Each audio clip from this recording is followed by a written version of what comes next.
स्याह जंगल की कहानी। एक बार की बात है, एक घना और रहस्यमय जंगल था जिसे लोग स्याह जंगल कहते थे। उस जंगल के बारे में कहा जाता था कि वहां पर रात्रि के समय भूत प्रेत घूमते हैं। लोग उस जंगल के पास से भी गुजरने से डरते थे। हर दिशा में अजीब अजीब आवाजें आती थी और जंगल की खामोशी में कभी कभी रहस्यमय गुनगुनाहट सुनाई देती थी। शहर के पास ही एक छोटा सा गांव था जहां के लोग हमेशा रात होने से पहले ही अपने घरों में बंद हो जाते थे ताकि स्याह जंगल से आने वाली किसी भी बुरी शक्ति से बच सके। इस गांव के लोग हमेशा आपस में स्याह जंगल की भयानक कहानियां सुनाते रहते थे जिससे डर का माहौल बना रहता था। शहर में 4 दोस्त अमन, रितिका, रोहन और स्नेहा थे जिन्हें साहसिक अभियानों का शौक था। उन्होंने स्याह जंगल की सच्चाई जानने का निर्णय लिया। ये निर्णय सुनकर गांव के लोगों ने उन्हें बहुत समझाया, पर चारों दोस्तों ने अपनी योजना बनाई और रात को जंगल में जाने का साहस किया। रितिका ने अपने साथ एक नक्शा भी लाया जो उसने इंटरनेट से डाउनलोड किया था, जिसमें उस जंगल के कुछ संदिग्ध स्थानों का विवरण था। जंगल में प्रवेश करते ही उन्हें चारों तरफ अंधेरा और खामोशी का सामना करना पड़ा। हवा की हर आहट उन्हें डराती थी। जैसे जैसे वे लोग जंगल के अंदर बढ़ते गए वैसे वैसे उन्हें अजीब अजीब चीजें दिखने लगी। एक स्थान पर उन्हें पुराने और टूटे फूटे खिलौनों का ढेर मिला। ये खिलौने जैसे बच्चों के थे और बहुत पुराने दिख रहे थे। सभी दोस्त हैरान थे कि इतने पुराने खिलौने जंगल के बीचों बीच कैसे आए। अचानक उन्हें एक पुराना टूटा हुआ मंदिर दिखाई दिया। वे लोग मंदिर के पास पहुंचे और वहां एक पुरानी पुस्तिका मिली। जब उन्होंने उसे पढ़ा तो वे यह जानकर हैरान रह गए कि यह किताब किसी अज्ञात शक्तियों के बारे में थी।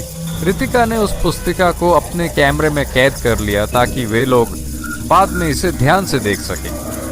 अचानक एक भयानक आवाज उनके कानों में गूंजी। जब उन्होंने पीछे मुड़कर देखा तो एक सफेद छाया उनकी तरफ बढ़ रही थी। उनके दिल की धड़कन तेज हो गई और उन्होंने भागने की कोशिश की, लेकिन वह छाया उन्हें घेरने लगी। तभी अमन ने साहस दिखाते हुए टॉर्च की रोशनी उस छाया पर डाली और वह छाया गायब हो गई। सभी दोस्त जल्दी से जंगल से बाहर भागे और शहर वापस आए। उन्होंने वह किताब अपने साथ लाई और अगले दिन उस किताब को एक विद्वान के पास लेकर गए। वह विद्वान ने बताया कि वह पुस्तक एक प्राचीन मंत्रों की किताब थी जिसे पढ़ने से भूत प्रेत जागृत हो जाते हैं। विद्वान ने यह भी बताया कि यह जंगल वास्तव में एक प्राचीन शापित स्थान था जहां एक समय में एक महान तांत्रिक रहता था। उसने अपनी शक्तियों का दुरुपयोग किया और कई निर्दोष लोगों की बलि दी। उसके मृत्यु के बाद उसकी आत्मा और वे प्रेत जंगल में भटकने लगे। विद्वान ने उन दोस्तों को समझाया कि उन पर अब एक बड़ी जिम्मेदारी आ गई थी। उन्हें उस किताब को नष्ट करना होगा ताकि और कोई उसे पाकर अज्ञात शक्तियों को जागृत न कर सके। दोस्तों ने इस चुनौती को स्वीकार किया और उन्होंने योजना बनाई कि कैसे उस किताब को नष्ट किया जाए। अगले दिन वे सभी दोस्त फिर से उस जंगल में गए, लेकिन इस बार वे अधिक सतर्क थे। वे पुस्तक को नष्ट करने के लिए उसके केंद्र में स्थित एक पवित्र स्थान पर पहुंचे। वहां उन्होंने पुस्तक को आग में डाल दिया और देखा कि कैसे वह पुस्तक धुआं बनकर उड़ गई। इसके बाद उन्होंने महसूस किया कि जंगल की भयानक ऊर्जा धीरे धीरे गायब हो रही थी। जब किताब जल रही थी तभी एक तेज गर्जना के साथ वही सफेद छाया प्रकट हुई। इस बार वह और भी भयानक और शक्तिशाली लग रही थी। दोस्तों ने अपनी पूरी शक्ति से लड़ाई की, लेकिन उन्हें महसूस हुआ कि वे अब भी एक बड़ी मुश्किल में हैं।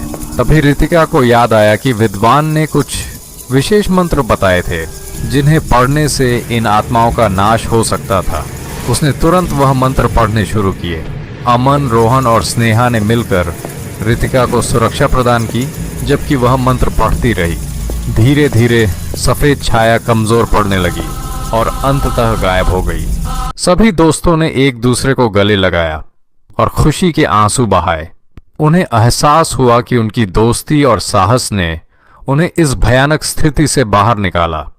अमन, रितिका, रोहन और स्नेहा ने उस दिन से एक बात सीखी कि कुछ रहस्यों को जानने की कोशिश नहीं करनी चाहिए।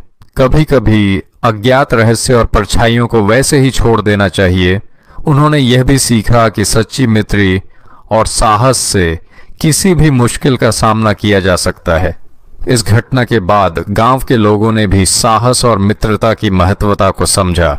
उन्होंने स्याह जंगल के बारे में और डर फैलाना बंद कर दिया और सच्चाई का सामना किया। गांव में धीरे धीरे सुख शांति लौट आई और लोग खुशी खुशी अपने जीवन जीने लगे। ऐसी और कहानियां देखने के लिए AS मिडनाइट को फॉलो करें।